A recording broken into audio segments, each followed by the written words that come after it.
Welcome to the Shields on Hoops podcast. I'm Brandon Shields here with Nick Peckham, co-host for I believe it's our 8th episode already. I think I did like maybe 2 or 3 before Nick started hopping on with us, but it's number 8, I believe, and we are going to do a quick preview of Canisius.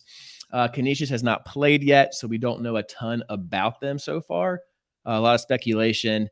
We have an exhibition game against Toronto Metropolitan College, a box score from there, and we have a little bit of kind of just internet rumor speak about a scrimmage with Colgate and a couple things here and there on the internet to base things off of, but that is about it. So, Nick, what are your kind of initial thoughts on Canisius as we kind of walk into this thing a little bit blind? Yeah, so I saw the box score for the Toronto Metropolitan University game where Canisius scored. I think they scored 94 points. They had a couple guys in double figures. One of their forwards, I think he scored like 18 or 20 points. They look good. I found a little clip on bits and pieces of the game. They look good. There's not much, like you said. They haven't really. This is their first game of the season for them. That matters. They had that game against the Toronto Metropolitan University, and like you said, there was rumors on the internet of them playing Colgate and beating Colgate in a close game a couple weeks ago, but I haven't heard anything more on that. So just by looking at their roster makeup and some of their stats from last year, I know you can't really take last year into consideration, but Canisius has height. It's not going to be like any of the 3 teams we've played so far. I think I saw their biggest player was 6'10", but they have a couple guys that are between 6'6" and 6'9". So it's not going to be one of those walk in the parks for Syracuse. Like they're just going to use their height and athleticism to win this game. They're definitely going to have to play team ball and move the ball and things like that to really help themselves out. Yeah, I agree with that for sure. So just taking a quick look at these guys, 10-20 last year. But if you count exhibition season, they've won 16 of their last 17 games. So they started off really slow last year. I think there's a lot of confidence in the program right now. Their coach is Reggie Witherspoon. I think he's had a couple of rough seasons here. They've lost 20 games, but they're pretty high about this team. They're predicted to finish 3rd in the MAAC, the other MAC. Ryder is predicted to win that. Somebody even said that they got 1 vote for winning the conference. And it appears that they have probably the most continuity coming back from their roster as anybody else in the MAC. And they get a lot of love about the way they play offense. So a couple of guys they have here, and please don't get mad at me for butchering names. I'm just not caught up on Canisius too much, and as far as pronunciations go. They're led by Taj Stavisky. He is their best player. He is a second-team All-MAC preseason pick, averaged around 12 and 3 last year. He's tough. All right, he's tough to guard. He's looking to take a step forward. They are without Xavier Long today, who is a 13 pick. He's a kind of a 6'7" bigger guy. Averaged like 6 and 7 last year, or 7.6 boards a game last year, but he'll be out. He also didn't play in the scrimmage the exhibition against Toronto either. There are other guys who kind of round them out are Trey Dinkins. He looks to be one of their better players. TJ Gadsden and Frank Mitchell. So they got some guys who can play, and I believe they returned 3 starters. So yeah, I think that they have some decent pieces there. What else here? We're looking at stats. They're still young. I think they might even be better next year, especially. But they return some guys who have experience, and experience is something that experience like together, right? Like they brought in a couple new guys, but really most of the guys who played, when I'm looking at this stat sheet, are guys who were there last year for the most part. So I think they do have a lot of experience together, which is also a good sign. One thing I also noted was that they made 11 threes in that game against Toronto. They're 11 for 20. What is it? 29. So again, those are numbers that Syracuse fans would take right now for sure. Yeah, Yeah. like So, Long being out. From what you hear on the internet, a couple guys that I follow who follow college basketball analysts. Um, Xavier Long could be their second best player by the end of this season. They've seen a lot of. They think that there's going to be a lot of growth in him from last year. So it's a big loss for them, especially playing Division One Power Five team and coming to the Carrier Dome. So it's definitely one of those things where Syracuse has to take advantage of tonight. You said last year, I think you said he averaged 7.6 rebounds. That's a huge number for a guy like that. And um, I know we've harped on Syracuse's rebounding so far in their 3 games. So definitely have to take advantage of that and should definitely win on the boards tonight um, when it's all said and done. yeah, and I feel like they're going to be similar to New Hampshire as far as having a bunch of guys who are kind of like 6'6" or 6'5" to like 6'7", 6'8". So this is one of those games where, where does Naheem McLeod fit? Is their big going to be a guy who can take him outside? And I was thinking about this the other night. Like, some people have been kind of talking about, first off, McLeod we don't know how bad his hand is. It seems like that was bothering him a little bit. Um, Yeah, you could uh, tell rap. Definitely had some rap on there during the game. yeah, and he mentioned it post game and said it didn't feel right. So that's who knows. So I think you might see a lot of Malik Brown tonight. No word on Benny Williams, so I'm assuming that means he is not playing. And even if he is playing, I would imagine he doesn't start. He probably come off the bench. So I wouldn't be surprised if we don't see him at all. And I mean, I think you'll see a lot of the similar type of things, except Canisius is probably better than New Hampshire. They might not have a best player like Daniels. Like Stavesky's good, but Daniels is a little bit different. So, and again, Stavesky's going to have to go against Judah and JJ tonight. Like those are going to be his matchups. So a challenge for those guys. I think JJ will probably have uh, Stavesky defensively, just because Judah, we don't want him to get in foul trouble. And if you watch, I don't know if you watched the film thread I put together on Twitter, Judah just kind of struggled. And I think a lot of that was because of his 4 fouls and foul trouble. But I mean, it was just like open the floodgate. So hopefully he kind of watches that film and they watch the film and they saw the, I'm sure the coaching staff saw the same things that I saw. So I mean, hopefully they even mentioned during the game there was times where you'd watch Judah and he'd get beat either going for a steal or taking a gamble, maybe a gamble he shouldn't have took at the time. But then yeah. he kind of took himself right out of the play, and it became a 4-on-5. And I feel like that's where he got in trouble a lot was taking himself out of the play and then trying to randomly come back in the middle of the play, but not really in the defensive flow of the game. Yes. Sticking his hand in there. Yeah. Yeah. Yeah, I'd like to see him play with his feet a little bit more because he's so dang athletic, man. He doesn't need to He put his has hand in the cookie jar. very good on the defensive side of the ball. Yeah, If he's strong for a guard. He's got that lateral quickness. Like he should be a pretty good defender. If he just I think he just needs to just be a little bit more disciplined, which I think he will be as the season kind of progresses here. yeah, Go ahead. Sorry. No, I was just saying, yeah, he should be as the season goes on. I mean, obviously, once you get into, like we've talked about, once you head to Maui, and then even after we come back from Maui, we have a couple tough games. I mean, we played Georgetown. Georgetown looked good last night. By the way, I will say congrats to Lemoyne. Finally, Division One. Wasn't that? I mean, they played good against Georgetown last night. They didn't come out with the win, but congrats to them on finally getting into Division One and playing their first ever Division One basketball game. But but yeah, once we get back from Maui, we have teams like LSU. We play Georgetown. There's a couple. I think Oregon. We play Oregon at a neutral site. So there's a couple tough games that Syracuse is going to have. So I think once you get into these bigger games, um, I think that's when you're going to see Judah as a full. I think I hate to put it this way, but a lot of these games early, just to me, like we talked about it during the exhibition game, like athletically going into the game, athletically and things like that, you're just much better than the team you're playing. So maybe you don't. I never want to say you don't try 100%, but you know that there's certain things that you can get away with that you normally wouldn't get away with against other teams.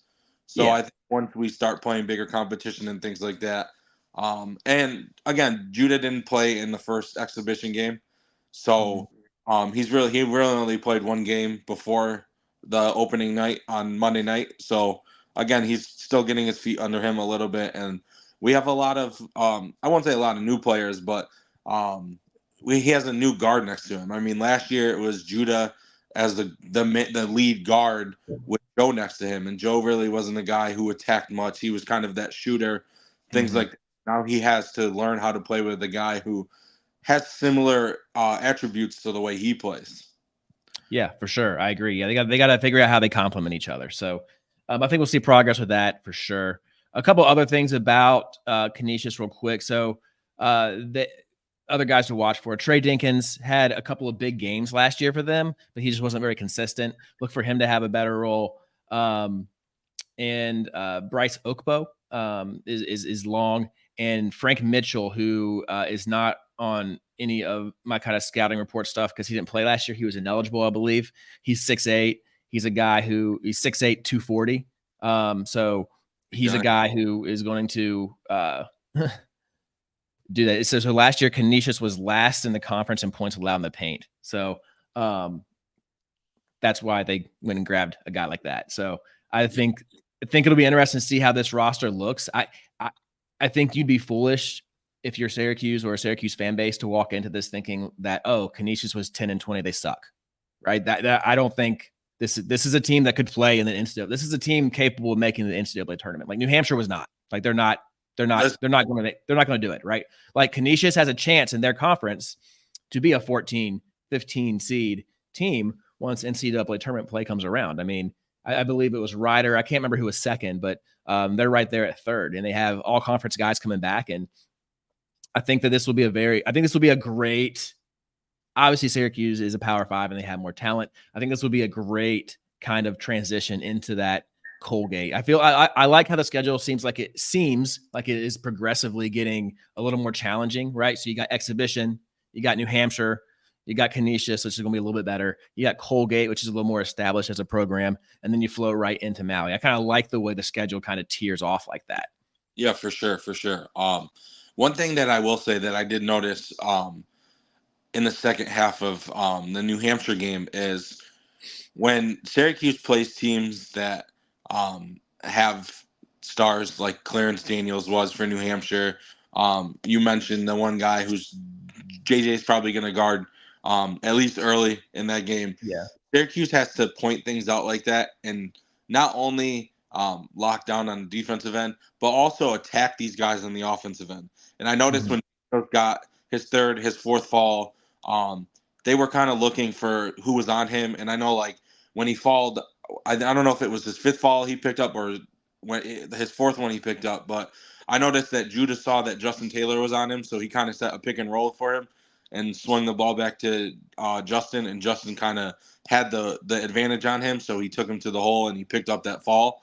So Yeah, it's just Taylor fouled him out. Yeah, yeah, it it's was just on like Taylor. the little things like that. I think that's going to be big for Syracuse this year. Is just looking at their best players on the team that they're playing and kind of just going because they have enough guys this year where you can go at guys and you're not really taking yourself out of your flow of your offense per se. So like just it's been a big thing I think the last couple of years is the best players on the teams we play, especially against the zone and things like that. They don't really pick up too many falls, and like the Yeah. last couple of years on offense, we've been I very slow. Like it's been a grind out, use 20 to 25 seconds of the shot clock type of thing. Mhm. You're not really defenses aren't really moving around as much, so you're not putting them in a position to fall or anything like that. So I think that's one big thing I noticed in the first game that I'd like to see more of going forward. Yeah, yeah, me too. And I think that's what we'll kind of see how Autry does things, those little things over the course of the season.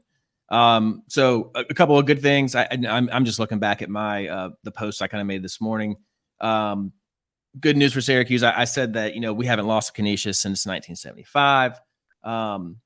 Athletically, we have an advantage. And I said like I said earlier, I think a real game and film under our belt should do this team good. And I'm interested to see the adjustments. So 3 potentially bad news things. Again, Canisius, took care of Colgate. They have a lot of guys with experience, and they got some new players with some size. And like I said, they hit 11 threes. So it's one of those things where not so much that I'm worried that Canisius is going to be just knocked down, but when the gap is significant between 2 teams from 3-point line, like that's when it gets kind of concerning, right? So if Staveski doesn't turn it over, like he's an all-conference guard. If he doesn't turn it over, and or the rest of the roster takes care of the ball well, and we have to score in the half court, we're going to have to hit threes. So that is one of those things that I'm obviously worried about. And what will the half court will it flow for more than 12 minutes? Right? I don't even need 40 right now. Like give me like 20, 25, and I'd like to see what kind of happens with that. Can they shoot above 35%? And my last question was, what's up with Benny? So I'd like to see, I guess for my keys tonight, I would say, to sum all that up, my keys tonight are, I think Syracuse does need to turn these guys over, and they're going to need to turn teams over until the offense starts clicking and flowing a little bit more in the half court, and making shots. And really, they're not far, right? They're 2 made threes away from being a lot more efficient again, honestly. And again, like we talked about last time, they're getting looks. They're getting looks. I think that is key transition if offense is not clicking. I think keeping the ball out of the paint, whether that is post touches and drives, needs to get better. And I think that containing Staveski is obviously, we can't have that guy go off for 20-25, which I don't know that he will against guys like Judah and JJ. If we were playing zone, those are the guys that would always kind of be concerning. But he's a guy where you would slide into the free throw line and let him use his playmaking ability from the middle of the floor. Yeah, exactly. So I don't know if you have any other keys or any comments on those. That's kind of where my head is at with this game. If those things go well for Syracuse, I think the game will go well for Syracuse. Yeah, no, I love your keys to the game. I wouldn't really say much else. I will say one thing or a couple of things that I'm really going to watch for tonight is half court offense. When they're not, the first 10 minutes of that game against New Hampshire, it was up and down. Whoever got the board would push the pace, and they ran and they ran and they ran. Now, you're not going to be able to run up and down for 40 minutes in a college basketball game. At some point, they're going to hit shots, or they're going to try to slow you down, so you're going to have to play in the half court. What are our, I won't say go-to plays, but what are we looking for in the half court is a big question for me. Are we looking to and again, not having Benny, I think, is a huge piece, especially when you talk half court offense, because Benny's a guy who you can post up or you can do the little things like that for. So it's tough to determine what this team's really going to be, not knowing the situation with Benny at the moment. But I will say, what are your go-tos that you want to try to get out of your half court? Are you looking for your 2 guards to drive and kick? Are you looking for your 2 guards to go downhill and make plays for others? Like, what kind of things are you looking for? That's a big one for me. Another one that I'm really going to be looking for tonight is I'm hoping Judah doesn't get into foul trouble like he did in the first game. But if Judah were to get into foul trouble or just in general, when Judah's on the bench for a rest, is this JJ's team when Judah's not on the floor? Because I know we talked about it. It kind of looked like when Judah was out, we didn't really have anybody to take the ball and kind of slow it down. I don't know if JJ if it was not the game plan, if they didn't want him to have the ball or what, because I know Quadir had the ball a lot in those situations. He had 2 kind of boneheaded turnovers type of things, but what does this team look like when Judah's not on the floor, and who is that main lead guard that Syracuse wants to run the offense? And then I think the other thing that I'm going to look for is, like you mentioned earlier, is McLeod. Do we see more of McLeod?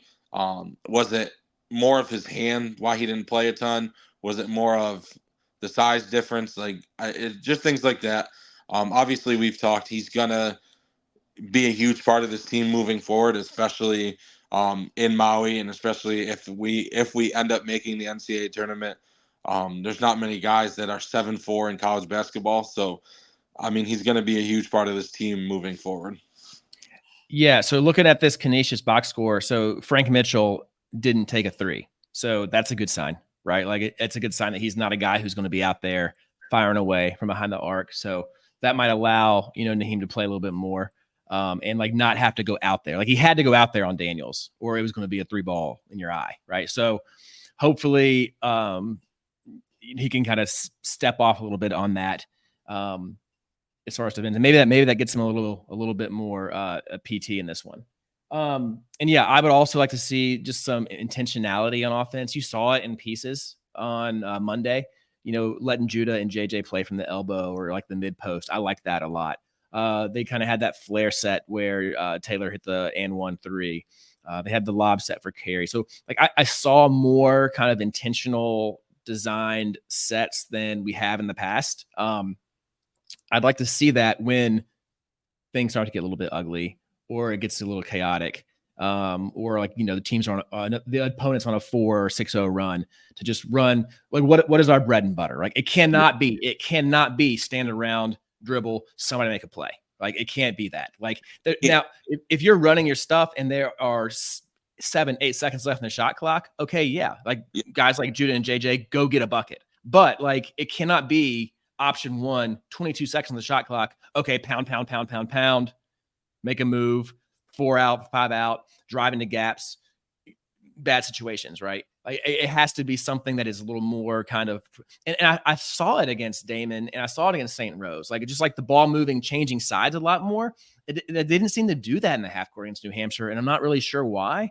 But even like just like false motion to get the ball changing sides was kind of happening, and I didn't see that on Monday, which was interesting to me.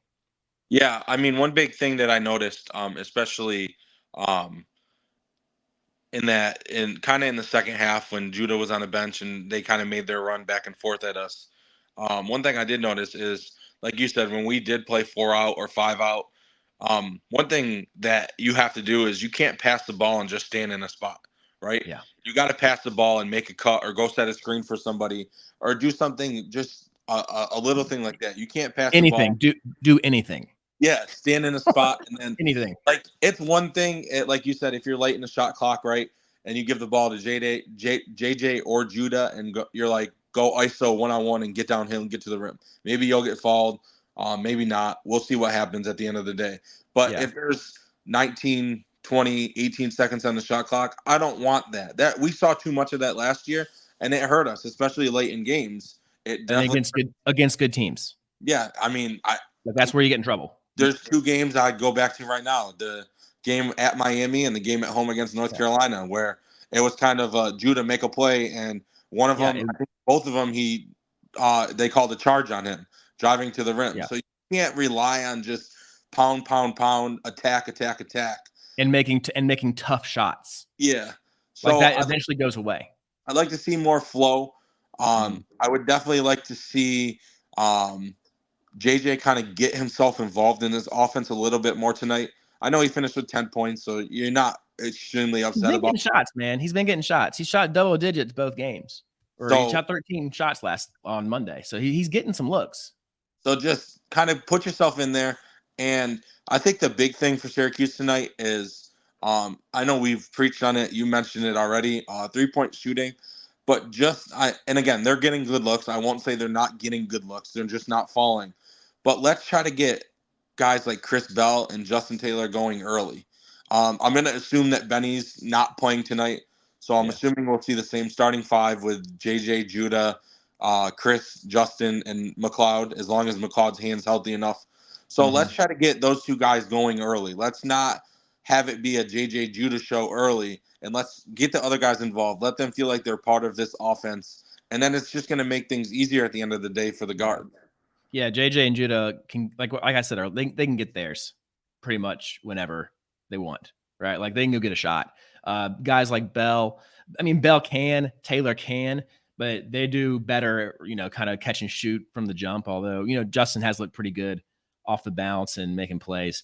And you'd like to think that Taylor and Bell, because there's so much attention on Judah and JJ and stopping their drives, that they're going to have like open shots and they're going to have like opportunities to where the defense is closing out and they kind of pump fake and make a move and get some pull-ups and stuff like that. So last year where that was Chris Bell's bread and butter was pump fake, get the One guy dribble. one dribble So, pull up. Like that yep. was.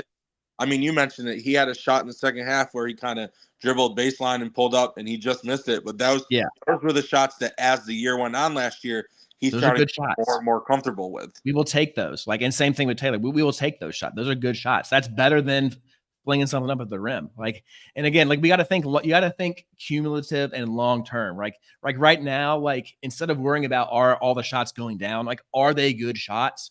Yes. I think so for the most part. They're So over the course of the year, that's going to even itself out. Yeah. So it's basketball. I mean, percentages they're always going to even out at some point throughout the year. They're going to hit shots. One thing I will say that I'd like to say, I know I mentioned it in our post game or our recap after the New Hampshire game, but like those times when we talked about half court offense and kind of slowing things down. One thing I would like to see is maybe, and it doesn't matter who's on the floor. I mean, JJ, Judah, Chris, Malik, Quadir, Justin, Kyle. It doesn't matter. Find a mismatch on the court, even if it's in a pick and roll or something like that. Mhm.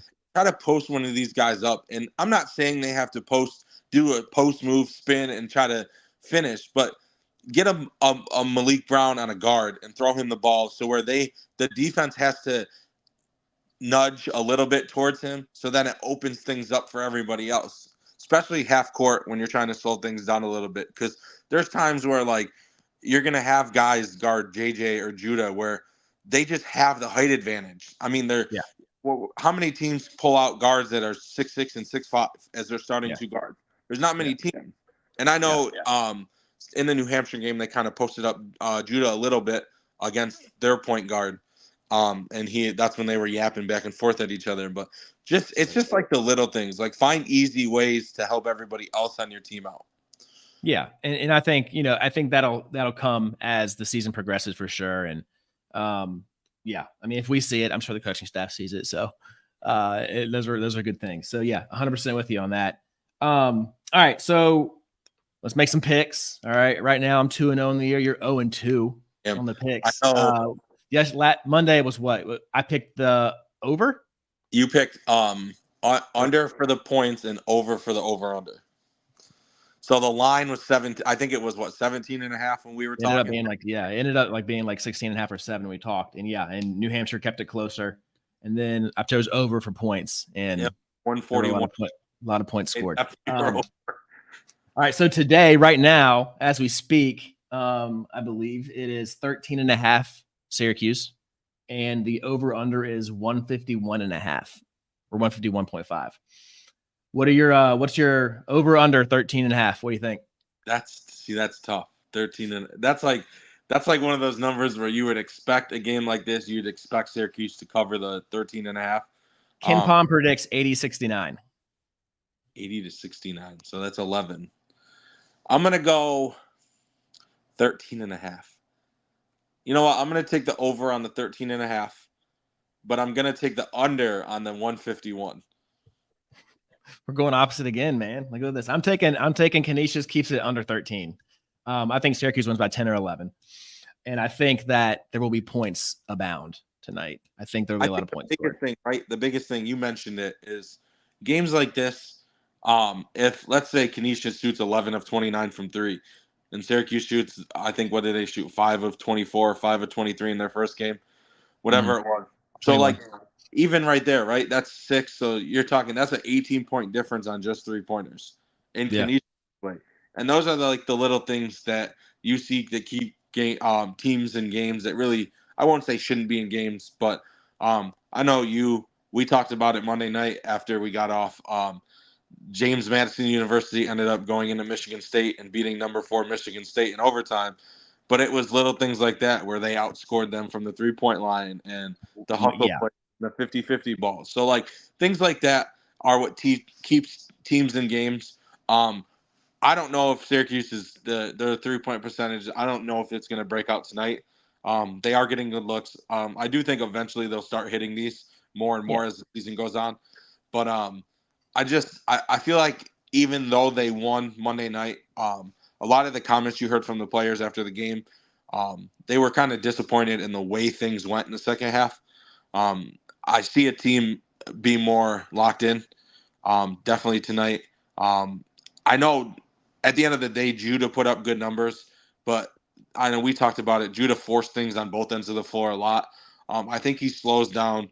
I think he realizes that you're too good of a player to let little things like that speed you up and get you out of your game.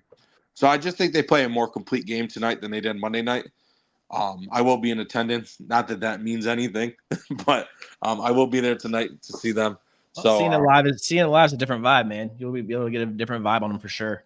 it is. All right, so I've got Canisius on the over under, or sorry, on the spread, and I've got over, and you've got Syracuse by more than 13, and you got the under. All right, we'll see.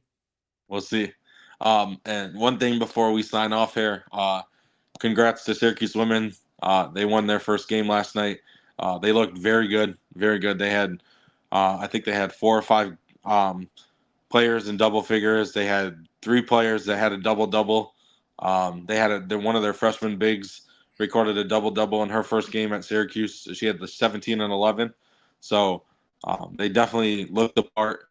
Um, Definitely have some good players on that team, and Yeah. you're returning one of the best scorers in college basketball in De'Asia Fair. So it should be a good season. If you can ever get out and go watch them, please do.